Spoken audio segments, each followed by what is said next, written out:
Esta noche el mundo dice bienvenido a casa y que nadie jamás, jamás intente quitarte tu hogar. Escuché estas palabras hace apenas 2 días del embajador de Estados Unidos, Mike Huckabee, en la ceremonia que marcó la reapertura del antiguo camino de peregrinación en la ciudad de David. Trabajé en este camino por más de 20 años. Esto sucedió apenas una semana antes de que las Naciones Unidas estén por votar sobre el reconocimiento de un Estado palestino. El secretario de Estado Marco Rubio y el primer ministro Benjamín Netanyahu también asistieron. El primer ministro lo dejó absolutamente claro como el agua. Él dijo: Jerusalén es para siempre nuestra ciudad y nunca volverá a ser dividida y no habrá un Estado palestino. Cualquier acción unilateral será respondida con una acción unilateral.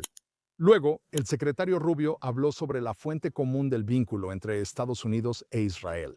Él lo sabe bien. Yo mismo lo he guiado en la ciudad de David y podría dar el recorrido como el embajador Huckabee. Él dijo que este es un vínculo cultural e histórico duradero con Jerusalén, un recordatorio poderoso de los valores que inspiraron a los padres fundadores de Estados Unidos. El mensaje de hace 2 días desde la ciudad de David sobre Jerusalén fue inconfundible. Mientras la Organización de las Naciones Unidas prepara otra resolución, la verdadera votación ocurrió esta semana en Jerusalén. Fue grabada en piedra, fue hecha con la verdad. Sí, en la verdad y en el vínculo eterno entre el pueblo judío y su tierra. La pregunta es, ¿por qué está pasando esto ahora? El hallazgo del camino de peregrinación no es reciente. De hecho, lo recuerdo desde 2005. Así que eso fue hace 20 años, cuando descubrimos junto a la piscina de Siloé, que era la fuente de agua más grande en la antigua Jerusalén, una pequeña escalera. Seguimos esa escalera a través de un túnel subterráneo debajo de ella y vimos escaleras sobre nuestra cabeza que suben todo el camino en dirección al monte del templo. Nos tomó 20 años, enfrentando a los peores enemigos de Israel, descubrir ese camino. Pero la pregunta es, ¿por qué el secretario de Estado Rubio, el embajador Huckabee, el primer ministro Netanyahu? ¿Cuál es el significado de esta semana? Bueno, la próxima semana será la votación de las Naciones Unidas sobre un supuesto Estado palestino. Estábamos parados en el estacionamiento Givati al inicio de este camino. Si puedes imaginarte un estacionamiento que a principios de los años 2000, un grupo de personas ofreció vender el estacionamiento a la ciudad de David y en ese momento no teníamos el dinero. Así que dijimos que no tenemos el dinero y en su lugar lo vendieron a la autoridad palestina. Hablo de esto en mi libro, Cuando las piedras hablan. La autoridad palestina casi obtuvo el estacionamiento de la ciudad de David, lo que les permitiría acceso directo desde Jerusalén Este al monte del templo. El primer ministro Sharon frustró el trato y unos inversionistas privados compraron el estacionamiento. Y después de que lo hicieron, un grupo de arqueólogos vino con nosotros y dijo: saben, no queríamos decir nada porque no estábamos seguros de quién iba a administrar este estacionamiento. Pero creemos que si excavan van a encontrar algunas civilizaciones arqueológicas. Bueno, damas y caballeros, jóvenes y mayores, hoy les puedo decir que en ese estacionamiento, y es ahí donde se dieron esos discursos, hay 11 civilizaciones. Es un portal temporal. Y fue directamente sobre esto que el primer ministro, el embajador y el secretario de Estado hablaron sobre la conexión judía con Jerusalén. Y entendemos lo que eso significa y por qué se dijo justo una semana antes de que las Naciones Unidas vayan a votar. Bueno, hace solo una semana se aprobó algo en la Organización de las Naciones Unidas llamado la Resolución de Nueva York de las Naciones Unidas. Esto no es vinculante, pero indica lo que viene. 142 estados, países, votaron a favor de crear pasos con plazos definidos e irreversibles hacia un Estado palestino y un gobierno libre de Hamás. Como si un Estado palestino libre de Hamás no fuera a convertirse en un Estado de Hamás. Ya lo hemos intentado, amigos. Se llama Gaza.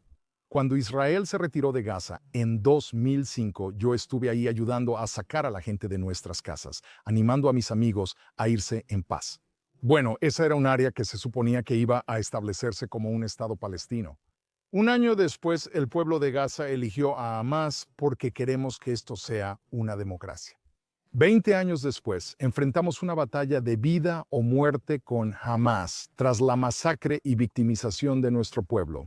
Así que un Estado palestino fronterizo con Israel nuevamente es simplemente un precursor de Hamás. Quitas el papel de regalo, miras adentro y el regalo que recibes es un Estado de Hamás. Bueno, en los próximos días, en la cumbre de liderazgo de las Naciones Unidas, que será el 22 de septiembre, ya casi países como Francia, de los que hablamos la semana pasada, y su liderazgo fallido, solo 15% de aprobación, el Reino Unido, que está complaciendo a su base islámica, Canadá, Australia, Bélgica y Malta van a hacer declaraciones políticas que avanzarán hacia el reconocimiento formal de lo que se conoce como Palestina. Ahora, en papel, esto parece un avance, pero si miras un poco más a fondo, te das cuenta de que en realidad esto es solo una cosa. Esto es teatro político.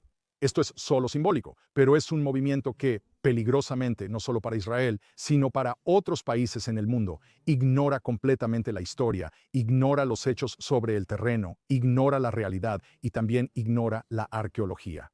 Estados Unidos comprende esto mejor que cualquier país y se opone totalmente a la declaración de un Estado palestino. Hoy sabemos que el vínculo entre Estados Unidos e Israel es superior al resto del mundo. ¿Te has preguntado por qué? Ahora, algunas personas dirán, bueno, hay muchos judíos estadounidenses en Estados Unidos y ellos tienen influencia, y esto es cierto. Los judíos estadounidenses han hecho grandes aportes a Estados Unidos y pueden votar. Son bien conocidos en ciertas áreas como Hollywood, los negocios, la economía y muchas otras áreas. Y por supuesto, ellos son una parte constitutiva de Estados Unidos. Pero eso no explica el vínculo de Estados Unidos con Israel, especialmente considerando que la mayor parte del lazo entre Israel y Estados Unidos hoy en día no es por los judíos. Es por los cristianos en Estados Unidos, no por los judíos. Y esto es realmente porque, a diferencia de muchos otros países en el mundo, Estados Unidos es un país que todavía está arraigado en la herencia, los valores y la religión. Estados Unidos se ve a sí mismo realmente como un experimento divino, uno que tiene un propósito que buscaba cambiar todo el mundo y que ha cambiado el mundo para crear una democracia, la primera sin reyes, sin ningún tipo de realeza, la primera en la historia donde la gente realmente puede votar. Aunque Estados Unidos atraviesa tiempos inestables, el próximo año celebraremos su aniversario 250. Es testimonio de que este país ha durado mucho, aún tiene democracia y gente que puede pasar de nada a lograr algo. Y lo damos por sentado en Estados Unidos. Estoy en Israel, aquí tenemos algo similar, pero en Estados Unidos lo damos por sentado. Pero eso no existe en ninguna otra parte del mundo.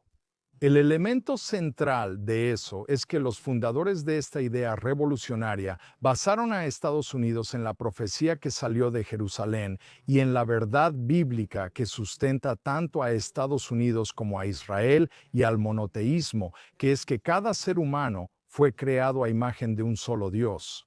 Eso significa que seas hombre o mujer, seas negro, blanco, elijas el origen y la etnia que elijas, absolutamente todos nosotros venimos de la misma fuente. Y una vez que aceptamos eso, entonces hay una libertad inherente para cada persona que tiene buena voluntad y es un ciudadano leal de ese país, no un enemigo de ese país y no una persona que invade ese país ilegalmente. Pero cada miembro legal de ese país tiene exactamente los mismos derechos y oportunidades de voto. Eso es lo que une a Israel y Estados Unidos. Muchos estadounidenses no ven a Israel solo como otro país en Medio Oriente. Ven a un pueblo que, contra todo pronóstico, regresó a su tierra ancestral, reconstruyó su sociedad y estableció una democracia. Todo esto se basa en los mismos valores que Estados Unidos. Y no se equivoquen, ese es el núcleo del vínculo. En la inauguración de la ciudad de David, escuché todos los discursos y todos fueron positivos. Pero lo que me conmovió fueron los discursos de esos dos no judíos, el secretario de Estado Rubio y el embajador Huckabee. Ellos fueron los que hablaron sobre la visión divina del pueblo judío. ¿Y por qué les sale tan natural? Porque pueden hablar de esa manera tan naturalmente en los Estados Unidos de América y el pueblo estadounidense lo entiende. De hecho, en Israel apenas ahora este tipo de visión está empezando a poder explicarse al pueblo. Durante años Israel rechazó su propósito divino, pero hoy ha vuelto. Y no sabemos nada gracias a Hamas, pero el 7 de octubre está viva y bien. Bueno, la razón por la que esto se llevó a cabo en la ciudad de David es porque la arqueología en el sitio de la ciudad de David, más que en cualquier otro lugar del mundo, documenta la Biblia y documenta la genuina conexión judía con Jerusalén e Israel. Hace esto de manera más contundente que cualquier narrativa palestina que reclame propiedad y que ignore completamente la realidad. Y lo que es tan poderoso acerca de la ciudad de David es que esto no es una opinión política, esto no es solo más conjeturas frente a las cámaras. Esto está basado en evidencia empírica. Y si quieres entender los hechos sobre lo que prueba esta conexión, de hecho, cuál es la base del judaísmo y, por extensión, la base del cristianismo según los hechos. Para conocer cómo los enemigos de Israel intentaron frenar esta excavación, tras 20 años de lucha, consigue mi libro Cuando las piedras hablan, sobre el extraordinario hallazgo de la ciudad de David y lo que no quieren que sepas. En Estados Unidos, este libro fue bestseller del New York Times en solo 4 días. Sí, el New York Times, que es tan crítico con Israel, no pudo ignorar que tanta gente en Estados Unidos quiere entender las raíces del pueblo judío en Israel, la fuente de Israel, porque esa también es la raíz del pueblo estadounidense en su propia tierra, porque provenimos exactamente de la misma fuente. En el libro explico cómo las fuerzas del mal, al ver que conocimos el camino de peregrinación, hicieron casi todo para intentar detenernos. Te daré un ejemplo. Un día excavábamos el camino de peregrinación y estaba en su máximo esplendor. Explicaré qué es el camino de peregrinación para quienes no lo conozcan. En la parte baja de la ciudad de David, la antigua Jerusalén, encontramos accidentalmente una piscina según la Biblia. Hubo una fuga de aguas residuales y encontramos una piscina hermosa que tiene 2000 años de antigüedad, enorme en tamaño, más grande que una piscina olímpica. Desde esa piscina pensamos, ¿qué es esto? En el mundo antiguo la gente no nadaba. Descubrimos que era una mikve antigua. Una mikve es un baño ritual donde las personas pueden descender y purificarse, y eso se usaba para rezar en el templo sagrado. El templo sagrado era el centro del judaísmo, el centro del monoteísmo. Es donde Abraham mató a Isaac y luego el rey David y Salomón construyeron el templo, que era para rezar un solo Dios y todos en el mundo podían visitar el templo. Bueno, para entrar al templo tenías que purificarte.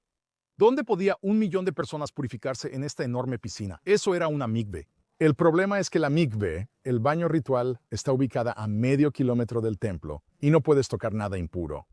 Así que encontramos este camino y nos dimos cuenta de que este es el camino original de purificación para los puros al entrar al templo. Imagina a personas usando sus túnicas de tela de todas partes del mundo. Judíos etíopes, judíos indios, judíos de Siria e Irak, y no judíos de todo el mundo viajando juntos a un solo templo, hombro con hombro. Bueno, cuando encontramos ese camino, fue fabuloso. Sin embargo, no anticipamos la reacción de los musulmanes. Vieron este camino como la mayor amenaza para el Islam. ¿Por qué?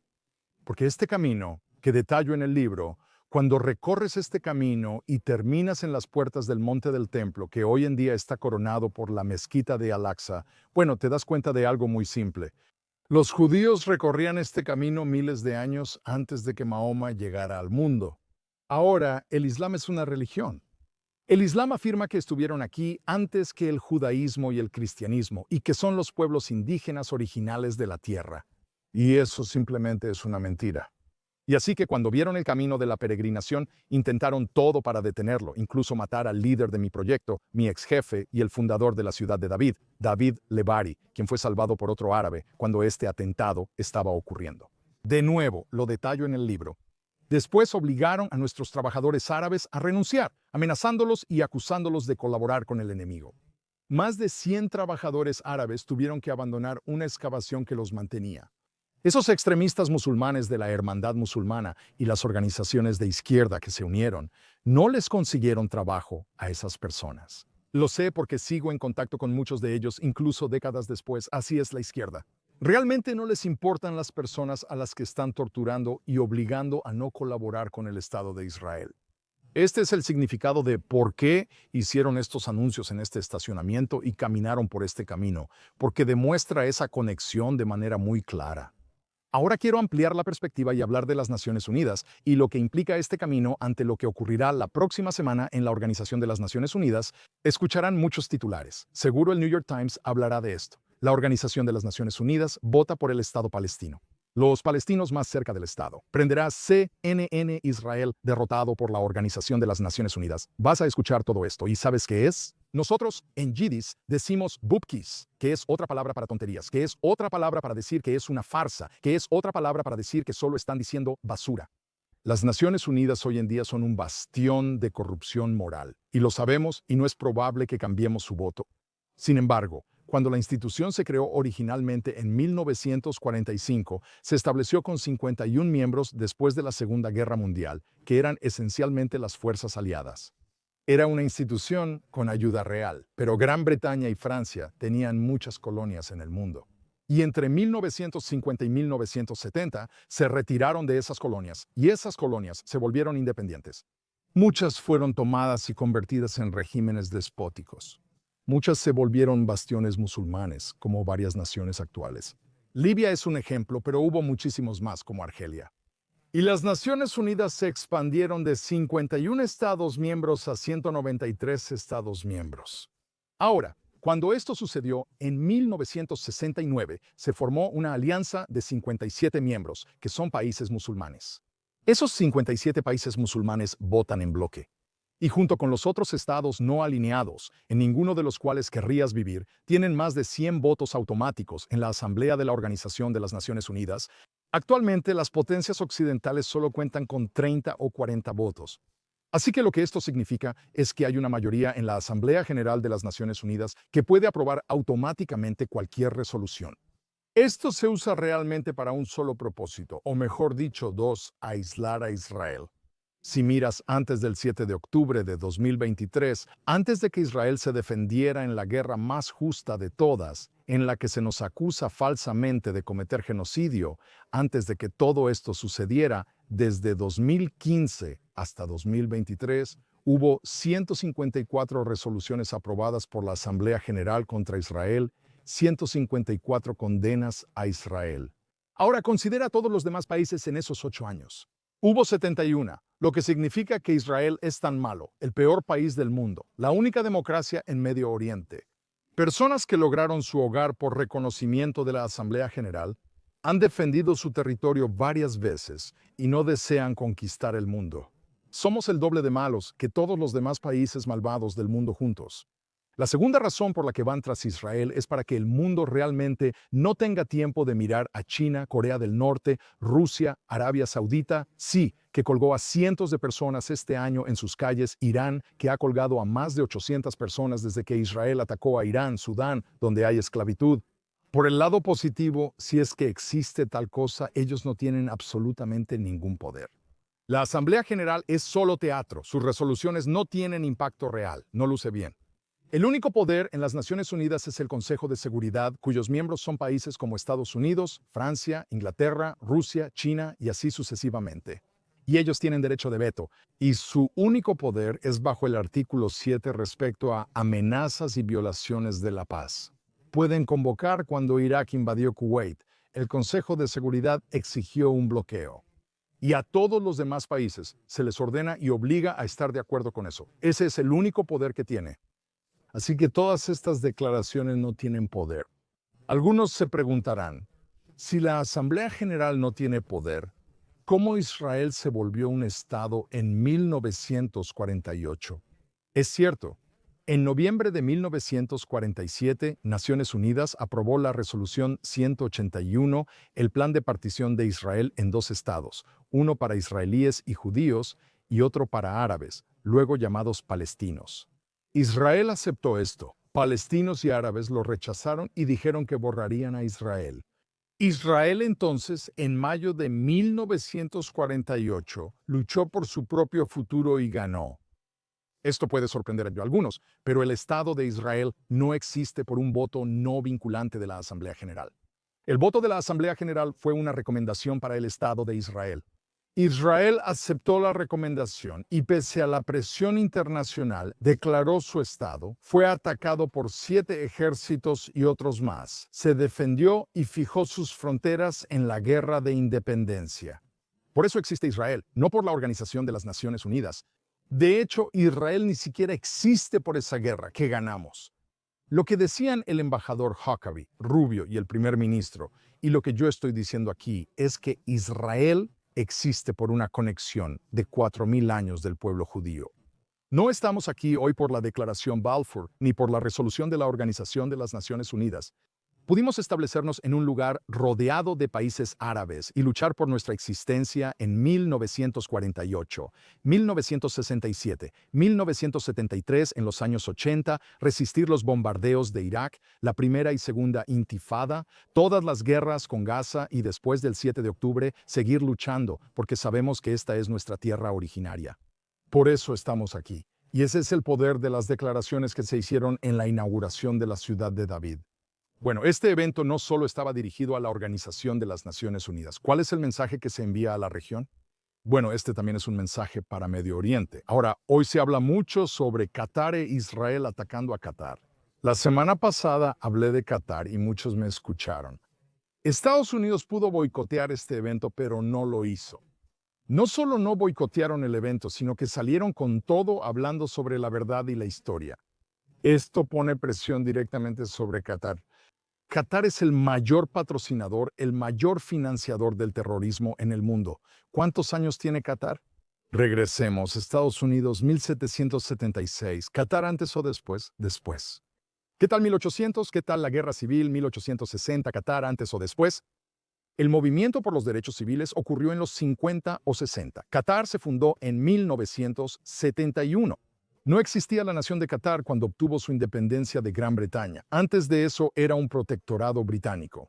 Según todos los hallazgos arqueológicos, y puedes verificar esto, Qatar estaba escasamente habitado por aldeas de pescadores, buceadores de perlas y tribus beduinas nómadas. Pero no existía ninguna civilización nacional duradera. El auge de Qatar solo llegó con el descubrimiento de petróleo y gas natural, que como mencionamos, ahora es el campo de gas nacional más grande del mundo que comparte junto con el país más agradable del mundo, el país más amante de la paz del mundo, Suecia, no. Suiza, no, Irán, es una broma. Qatar ha usado su riqueza para financiar a Hamas. Financian a Hezbollah.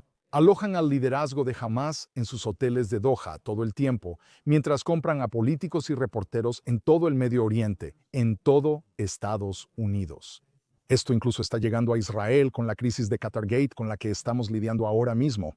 El contraste entre Qatar e Israel es muy marcado. Israel tiene raíces de 4000 años. Están talladas en piedra y comprobadas por la arqueología en la ciudad de David. Las raíces de Qatar tienen solo unas décadas. La ceremonia en Jerusalén envía un mensaje muy claro. La historia y la verdad van a sobrevivir al terror, a los petrodólares y a los votos de la Organización de las Naciones Unidas que son emitidos por una Asamblea General que ha sido completamente infectada por el extremismo. El extremismo musulmán, lamentablemente, ya no es solo una institución. Ahora, el libro va a salir en Israel y varias personas me han preguntado, bueno, ¿qué quieres decir con que va a salir en Israel? Les dije, sí, va a salir en hebreo. Ellos dicen, bueno, los israelíes deben saber estas cosas. No, los israelíes no saben estas cosas.